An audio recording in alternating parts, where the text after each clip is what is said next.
Hello, everybody. Can you hear us? Can you see us? Say hello, please.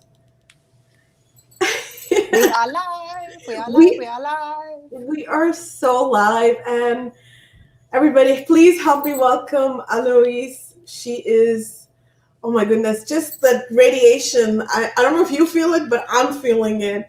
And Aloise is joining us all the way from United Kingdom today. And we are live on the Brilliantly Sexy show with Devina Kaur.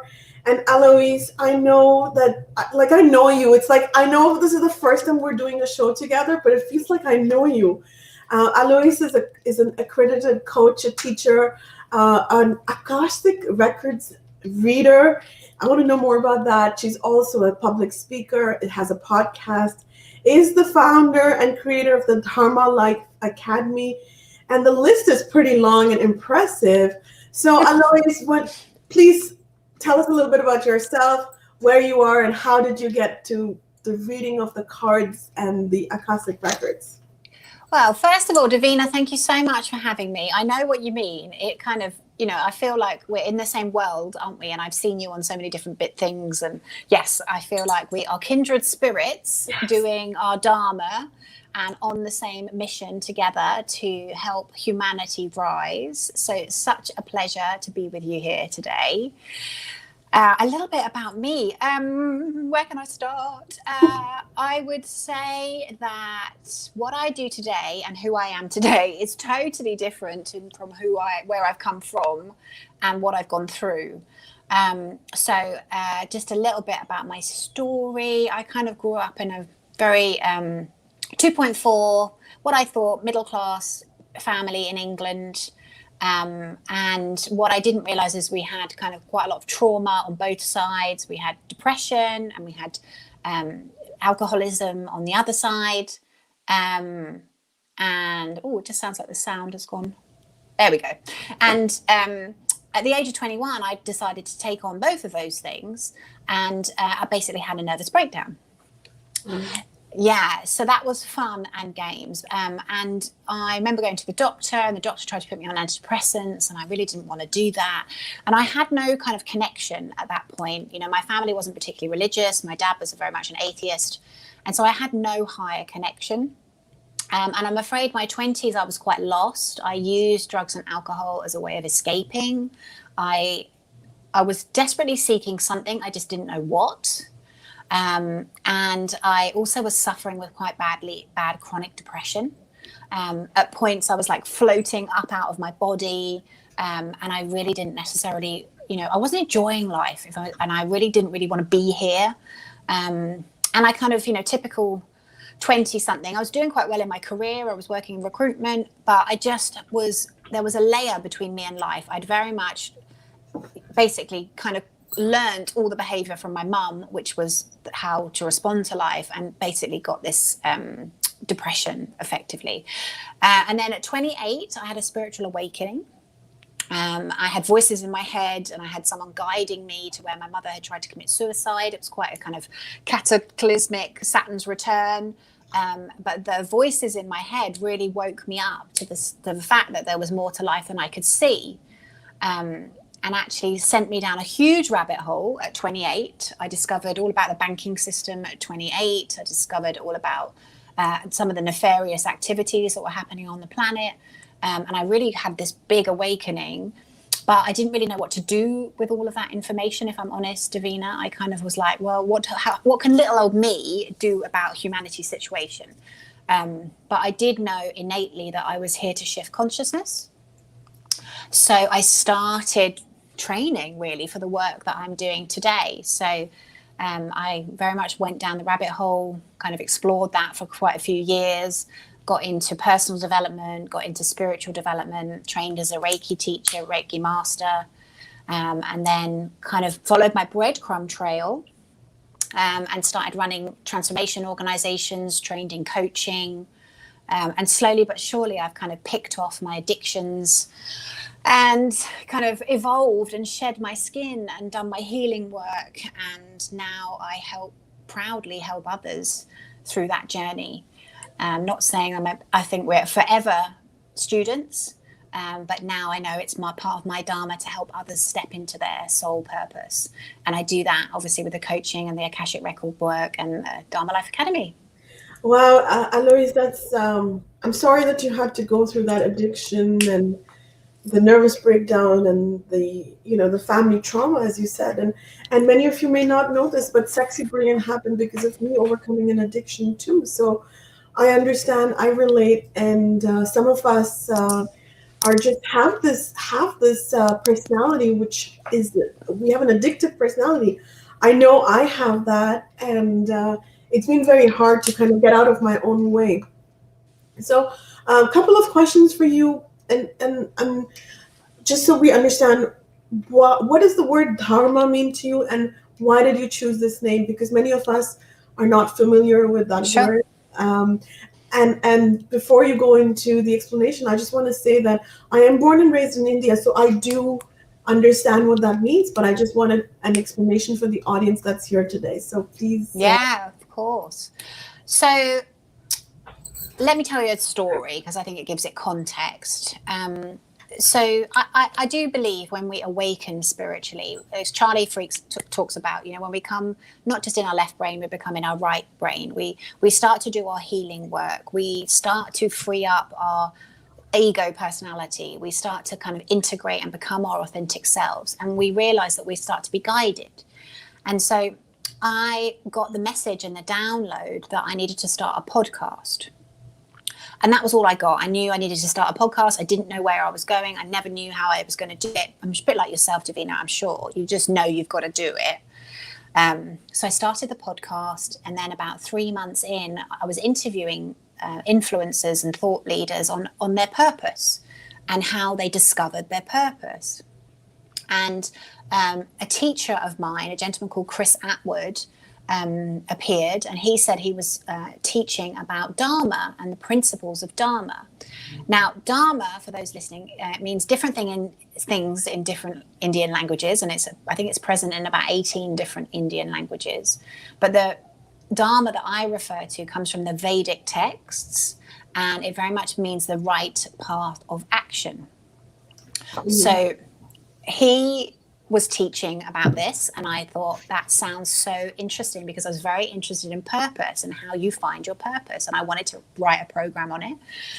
And so I went and studied with him, and he actually had studied the Vedas for about 20 years. He's a real expert on Dharma itself, and explained to me that the wisdom in the Vedas and the principles of Dharma were passed down to the upper echelons of society. They were kept for the kings and queens, the likes of you and me that wouldn't get to understand it. And as I started to learn about it, I was like, wow, why does nobody know and understand about this stuff? Because it was like putting on a pair of glasses, having really bad eyesight, and then suddenly putting on a pair of glasses and going, wow, I can see now where I was in alignment with my Dharma and where I was out of alignment with my Dharma. So I looked back at my life, and I remember thinking there was a particular job that I stayed in for probably about 2 years too long. And one of the principles of Dharma is that we have this internal sat-nav that is always guiding us. And actually, when we start to feel resistance to a person, place, or thing, and that resistance messages come in 4 different gateways, when we don't necessarily listen to that resistance, it will build. And actually, it's not anything to be scared of. Actually, we need to understand that it's a signpost and a signal that we're off our course. We're off our path of Dharma. So this work I did, this program I did was just incredible. It was like, oh my goodness, like we need to really bring this to as many people as possible. And so over the course, I suppose, of the next year, I'm a big fan of metaphysics and metaphysical principles. And I had manifested some big things in my life when I'd used the principles. I know that when you visualize and you get clear in the 4th dimension on your thoughts and your emotions, and then you take action in the 3rd dimension, you can pull in what it is that you want. And I'd managed to manifest this leadership organization, and I'd managed to manifest my husband and my healing center, by using these principles. And so all this stuff started to come together, and that's when the Dharma Life Academy was born, because I really wanted to empower and inspire people to step into their Dharma. Dharma is very much about being in service to others. It's all about using your unique gifts and talents and your passions in service to others, and that's like the secret formula that will get you and keep you on your path. So I just knew that it had to all come together in a community. First of all, it was a program, and then I created it into a community of people who are essentially building their own heaven on earth.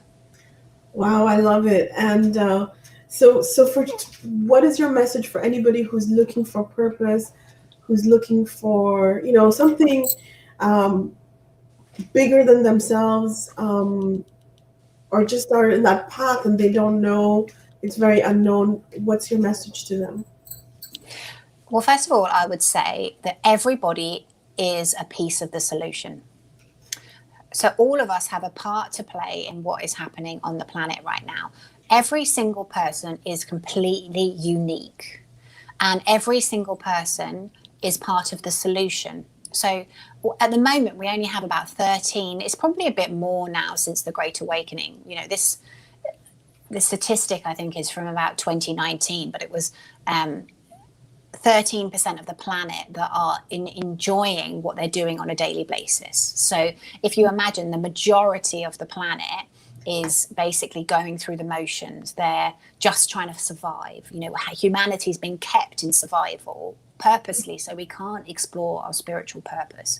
We've been distracted on the hamster wheel in survival, in poverty consciousness, which has meant that it's been very difficult for us to explore our purpose, our divinity.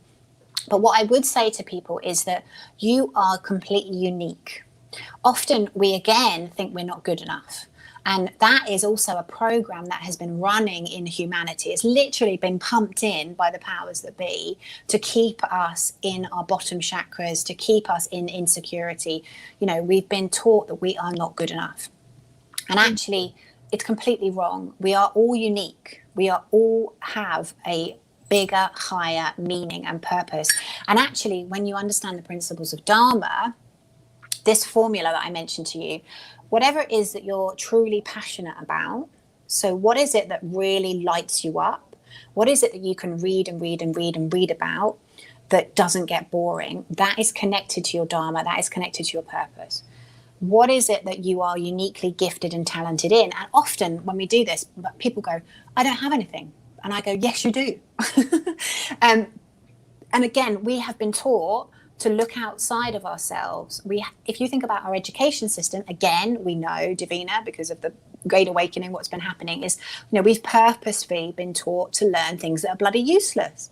We've been taught to stay in our left brain. None of us have been taught to understand ourselves. Mm-hmm. So my work is helping people understand who they are at soul level.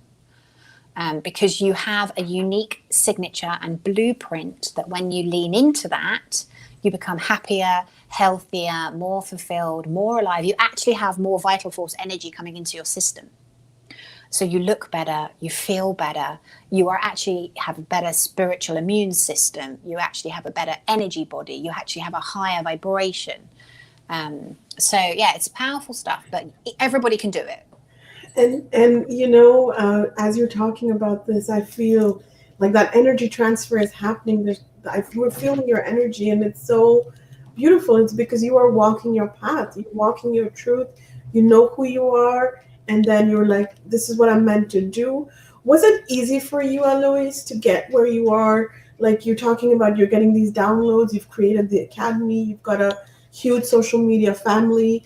And you've got a lot of students graduating from your academy. Did you ever find it difficult to live your purpose? Oh, absolutely. I probably spent about 2 years in my head, wanting to do something, wanting to serve on a bigger level, wanting to contribute, but racked by insecurity, racked by not feeling good enough, racked by self-doubt, by self-loathing, all sorts of weird and wonderful stuff. And actually now I understand from doing the Akashic Records training is that we bring in a lot of past life karma So what I always say to people is, to be successful and to be fulfilled in this lifetime, you have to understand that you're multidimensional, first of all, and that we operate in the third dimension, the fourth dimension, the fifth dimension. But often we have past life blocks, which we don't even know we've got, which are holding us back. So let me give you an example. So say you have had a past life where I was just trying to give you a real example of somebody that I had somebody that came to me. I've had lots of people, but this one has stood out. Basically, somebody that came to me who had a past life where they didn't go into the family business, and the father was absolutely devastated that they hadn't gone into the family business. They went off to do their own thing and to make their own path. Now, the father ended up being unhappy about that and put unintentionally, but did put what they call a negative intention onto that individual, which meant that individual then had a pattern of self-doubt. And sorry, it was restriction that the father put on him, but he then put a pattern of self-doubt on himself. So if you imagine this person in this lifetime consistently doubted themselves and consistently restricted themselves. And what that looks like, what karma actually looks like, it's like an invisible force field is the only way to describe it. And it's like you're bumping up against it. So for me, I wanted to contribute. I wanted to be different. I wanted to help. I wanted to serve, but I had a lot of self-doubt. And so when I went through my Akashic Records work, a lot of that stuff, a lot of those karmic patterns, a lot of the bargains, and a lot of the blocks and restrictions I had was alleviated. And the other thing that you can do, which is beautiful, is you can really look and see in the Akashic Record of the individual what their divine force energy is. So it enables you. What do you mean by divine force energy? So each of us is unique, as I said, and each of us has a specific energy where we can be successful. So, for example, with myself, I'm a communication soul. So I have to communicate. I need to have an audience. You know, I'm sure potentially, Devina, this could be could be you too. Without looking, I wouldn't know. But it's who we are. You know, writers, speakers, authors, podcasters. You know, our brilliance comes through communication. So at that point, I wasn't really using that energy. You know, I was, it was in my head I was using it, but not in the actual reality of the physical. So in answer to your question, yes, oh my goodness, it hasn't been an easy ride getting here, but I've been determined. So I was never going to give up, and I just kept going. And I think when you can get connected to, especially now, you know, humanity needs us. Like, it's not a joke. Everybody needs to wake up, and everybody needs to step in. And imagine how different the world will be, you know, when we have everybody doing their divinity. At the moment, we just need to get as many people to wake up as possible. And, you know, people listening to this, if you're feeling called, if you're feeling you want to do more, listen to that, because that's your inner sat-nav. That's your inner sat-nav basically saying, come on, it's your soul, it's your higher self going, come on, now's the time to evolve, now's the time to grow. Well, you know, this is so interesting because I'm here and I've been running Sexy Brilliant Nonprofit Foundation for the last 3 years full time. And often I'm wondering, what am I doing? And I have an audience, I have a radio show, I'm a published author, but I'm still questioning, like, am I doing the right thing? Is it the right Dharma for me? The right path for me? Could it be something bigger? So for anybody who's struggling with, they might have everything. And this was true for me when I was working in the banking sector. Like, I had everything, a lot of money, but I was still, the personal satisfaction was not there. And which I find is creeping up again and again. Is it from, first of all, it could be the self-doubts as well, but also could it be because of everything that's going on around us? So maybe you want to share a little bit for that as well. Is it right to question ourselves, our path? So where to start? So listen to yourself is what I would say. Nothing is random. So everything that you've done with the banking, with Sexy Brilliant, it's all leading you somewhere. So our higher self is very good at directing us and communicating us, even when we don't realize it. So, but we do have an internal sat nav, which also tells us. So if you're having those emotions and feelings inside, it just means that there's more available for you. And so how it works is we have what we call a soul vibration rate. So as we evolve, as we heal, as we do our Dharma, as we step into the person that we're supposed to be, our vibration increases. Now, by clearing the blocks, it really helps your vibration increase because you're not carrying the baggage of past lives. You also can clear the baggage in this life as well. And then by getting clarity on really your gifts. So let me give you an example. So for example, when I started doing this work, I wanted to teach, but I didn't have the confidence. And by understanding my profile, I was like, well, actually, that is who I am at soul level. It gave me permission to be myself. And that kind of confidence boost was great because it was like, well, actually also how you become more fulfilled in life is by stepping further into your divine soul blueprint. So that satisfaction, fulfillment will come by staying on path and on track with your Dharma, essentially. Oh, that's so beautiful. And my goodness, I'm like, there's a lot of, I'm going through a lot of questions in my mind, but I also want to, and so let me, just before we move on to another topic, I want to find out if somebody wants to reach you for an Akashic record reading, is that something that you can do, Alois? Yes. Yeah, by all means, have a look on my website and see if it resonates, basically. Aloise.life. Yeah, so everybody make sure that you check out Aloise.life and reach out to Alois if you want a reading or if you just want to connect with her. She's very endearing and she will help you. And if she doesn't know the answer, I can promise you she'll guide you to the next best person. So this is a community. We're all growing through this together. And this is very exciting times, right, Alois? Oh my goodness, it's amazing times. Like, just incredible to be alive. Like, we do have to understand that we chose to be here at this time. Beautifully said. And so I just want to come back to a question that a lot of our audiences here. You spoke about something earlier, and you said that you manifested your husband. Tell us more about that. Well, so let's do a little manifesting lesson. So we are multidimensional beings. Most of us, probably your audience is awakened. They've awoken up to the fact that they're a multidimensional being. But that's no good unless you are. Well, 1 second, just a clarification. What do you mean by multidimensional being? Just quickly. Okay, so we are a mind, we are a body, we are a spirit, and we are a soul. Okay?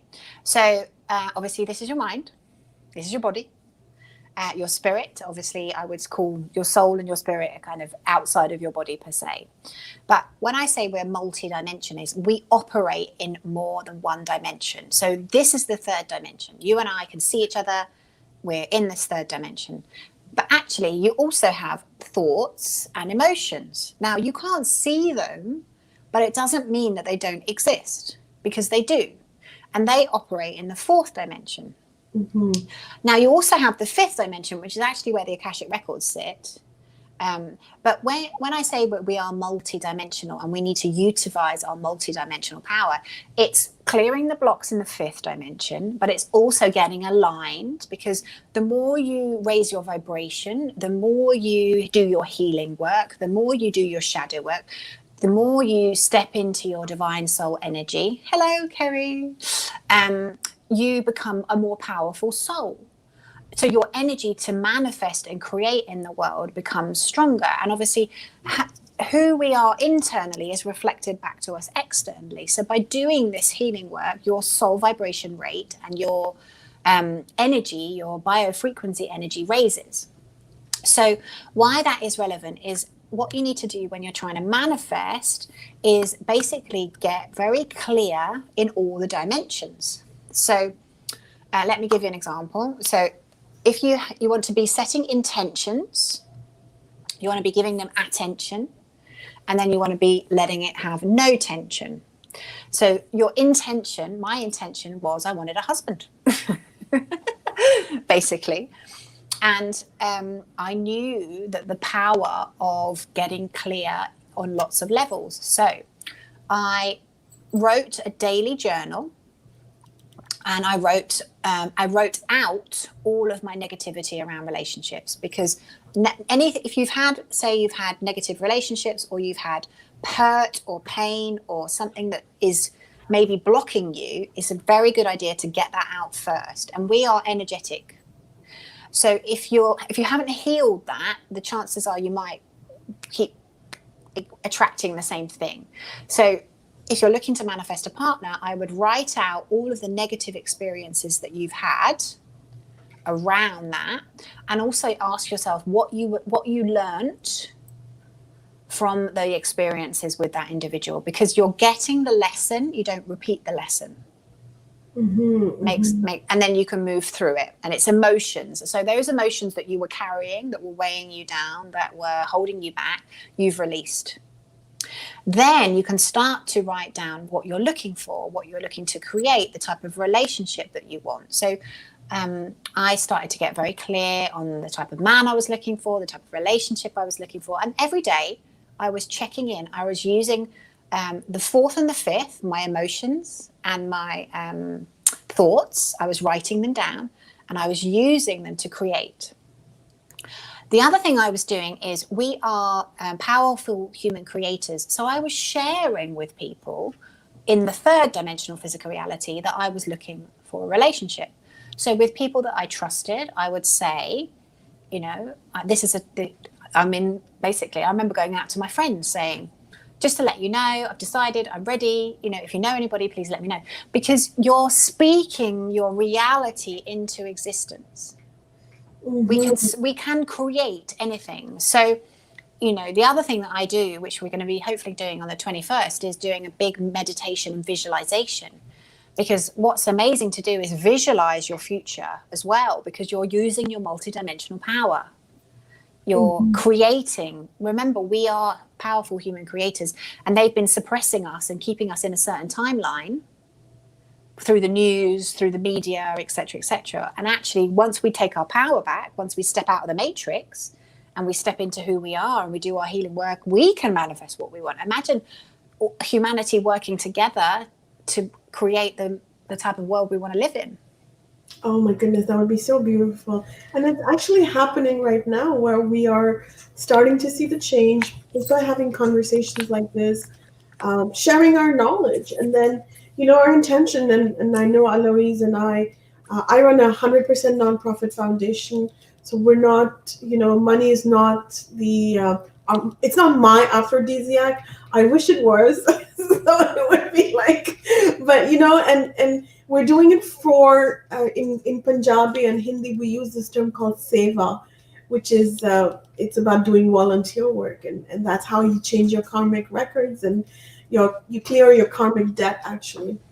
So, and we're all doing this. We're all going through this. There's a lot of confusion outside, a lot of chaos outside, but the goal is ultimately to find who you are, know yourself, and then practice radical self-acceptance.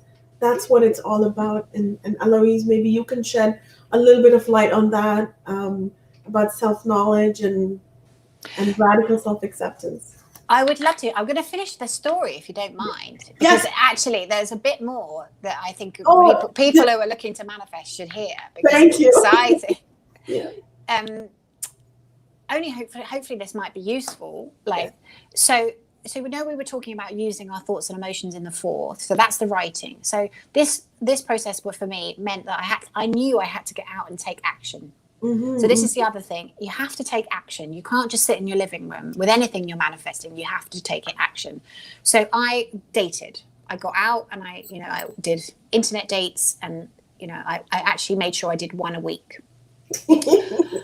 it was like, and it wasn't about the person, it was about me taking the action. Anyway, so I remember also asking the universe for a sign, and I asked the universe for a sign that I wasn't going to be single for the rest of my life. And I was writing it in my diary, and I gave the universe 24 hours to give me a signal that I wasn't going to be single for the rest of my life. And on the way back to the car, after me giving the universe a sign, I remember looking on the ground, and I remember picking this thing up off the ground, picking it up and looking at it. And it was a costume jewelry engagement ring. And it fit my finger, which was amazing. So I remember thinking, oh my God, this is weird. It was like, it wasn't real, but it was definitely a costume jewelry engagement ring. But what a fantastic sign from the universe, you know? Mm-hmm. But so then I got home and I did, like a lunatic, start wearing it in bed. I remember every night I'd sit and look at it. Now, why this is relevant is because I was in the feeling. The feelings are so important. Every time I looked at my hand, I felt loved. I felt that I had love. And it was like an anchor. And so I remember saying to my friend, I feel like I'm close. I feel like I'm close. And he even said to me, yeah, I can feel it. He's psychic. And he went, yeah, I think you're close too. And so I then started wearing this ring like a lunatic. And I remember I was still working in my corporate job at the time. And I remember going to a meeting and thinking, shit, I can't wear it. You know, they know I'm not married. I have to take it off. And so I took it off. I put it in my bag. And then when I came out, I was looking for my ring and I couldn't find it. And I was like, oh, can't find it. And then I'm like, what are you doing, you crazy woman? It's not true. It's not real. You know, you're losing the plot. But your unconscious mind and your mind don't know the difference between real or not real. But my feelings and emotions, I was there.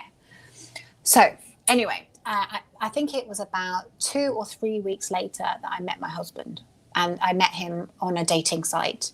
And, you know, I very much knew instantly when I met him, and we've now done our records, and we've been married before in past lifetimes. What?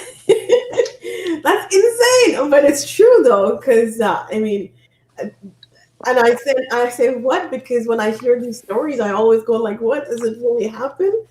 But yes, and I'm so glad that, you know, you've got your partner, soulmate, what's the word? Soulmate, twin flame, partner, what would you call? He wasn't my soulmate, because soulmate, you can have soulmate contracts with people and they can be a bit toxic, but actually we have been married, you know, and it was so obvious because when we met, it was like, I just, you know, I knew him. It was really odd. And it was the same thing for him, like he knew you. Well, yeah, we just felt like we'd known each other for a long, long time, you know. And I think the brilliant thing about the Akashic Records is what's happening now is a lot of us, I have to check, actually, Devina, I didn't check whether you and I probably had past lives together. That's why. So too. Yeah, I believe so too, yeah. Well, that's why we feel so comfortable. Yeah, and this is so incredible because I saw Alois on another show she was doing. I don't even know how I found your work, to be honest. And then, you know, and then everything that's happened, I invited you. It took us a month and a half to for you to come on the show, but here we are, and I'm so glad we're doing this. So thank you so much. And you know, we're getting to the end of the show, but before we go, anything else that you can share about manifesting, soul contracts, soul work, whatever you have? I would just say out there, everybody listening, you know, this is an incredible time to be alive. It really, really is. You know, humanity is shifting up. Obviously, we are ascending, and that means that we're coming into higher states of consciousness and higher states of awareness. And life is going to get better. For those of, you know, you have to do the work. You can't avoid doing the work. So Charlie and I and Josh have been doing this show about the 7 alchemical levels. You know, that effectively is all about breaking down your ego, you know, understanding the inner alchemy inside. So it is about doing your healing work. And then once you've healed, you help and support others. You know, Dharma is all about being in service to other people. And the 5th dimension is all about being in service to other people, but not at the detriment of yourselves, I would hasten to add. That's beautifully said. And I share something, and of course, there's a lot of talk about, you know, the ego is the enemy, and the ego is the bad thing. But I actually talk about something that I share, and it's about your ego. You also need your ego, and you can also, you know, jump in at any time. Is, for example, you are in the woods, in the jungle, and you get attacked by a bear, or a bear comes close to you, what do? The first thing you do is your first instinct is to run, and that comes from that ego. So which comes from the instinct. It's a safety instinct, right? So it doesn't mean that it's wrong that you want to run from danger. Go ahead, please. No, I was just going to say, our egos are designed to keep us safe, So, Yeah. You have, when you understand how they function, they're designed to keep you safe. They want to keep anything that you're doing. They're like, well, actually, you haven't done that before, so you might not want to do that. So when you understand that actually the ego's job is safety, and actually, like you said, it's helped us survive, probably eons of time. But actually, now it's time to transcend the ego. And really what we're doing is we're integrating the higher self. So it is really important work that we're doing right now. And that means that first you have to acknowledge that you do have an ego, you do have a darkness, and it's not your enemy. And once you know who you are, you know your bright side, you know your dark side, and then you kind of bring them together and you start practicing radical self-acceptance. Absolutely. And from that acceptance, we then can say, you know what? Yeah, like, so what if I have an ego? Or so what if I like to wear a hair flower? Or, you're wearing makeup. And it's not about, and we're talking about this because yesterday I got fat shamed for my size. And Aloise and I were talking about this. And we'll have another discussion about this, Aloise, another time. But it's not about telling others like what to do, what's right, what's wrong. It's about working on yourself. Do the self-work. And that's what's important, is know who you are, practice radical self-acceptance. And that is from I don't know if you can see my last name, but it's the trademark KAUR sign, which is talking about knowledge and acceptance and then unlearning everything that we've been taught. Absolutely. The fifth dimension is about unity consciousness and love and joy and no judgment and acceptance, So we do have to work on these dark aspects of ourselves. You can't avoid the shadow work. You can't avoid the shadow. You can't avoid looking at what's happening on the planet, but you can't avoid what's happening in yourself, and looking at your shadow aspects and working on them and integrating them. So beautifully said. Thank you so much, Aloise, for coming on. And before we go, Oh yeah, I'm excited. We always pull the Sexy Brilliant Empowerment cards, and they give us messages, and often they're very related to what the topic we're talking about. So Sexy Brilliant Empowerment cards, and you can find them on sexybrilliant.com. We are a registered nonprofit foundation to remove toxic shame. And raise human consciousness. So Aloise, there are 40 cards in there. What number would you like to choose? What's your energy number, by the way? I'm an 8. Oh, wow. Universal abundance. So choose a number. 8. 8. 1, 2. My favorite number. I was born on the 8th of the 8th. Oh, really? Yeah. Wow. What a card. What does it say? It says open up. Okay, I'm going to read it. It's I have never gotten this card on air, by the way, so I don't know if that's a good thing or a bad thing. I'm about to find out. It says life is too precious to spend it worrying. Turn your frustrations into brilliant light that illuminates all around you. The more you show an interest in life and the people around you, the more interesting you become. When we love life with all our hearts, the universe sends us more to love. Beautiful. Yeah. What a card. That's been my journey, really. That sums up, I would say, my journey, going from chronic depression, nervous breakdown, and drug and alcohol problems to now opening up into the magnificence that is the universe. Oh my goodness, this is so beautiful. So thank you so much, Aloise, for coming on our show. And I know you have a lot to teach. I'll be signing up for a reading with you now. Yeah, come and do one. It'd be lovely. Yeah, and I encourage everybody to check out Aloise's work at aloise.life. Follow her on Instagram, Facebook, as well as her YouTube channel, The Dharma Life. And thank you, everybody, for being here. Please share this video We are a registered nonprofit foundation, and we are here together raising human consciousness. So thank you so much for being here. Namaste, everybody. Bye. Bye.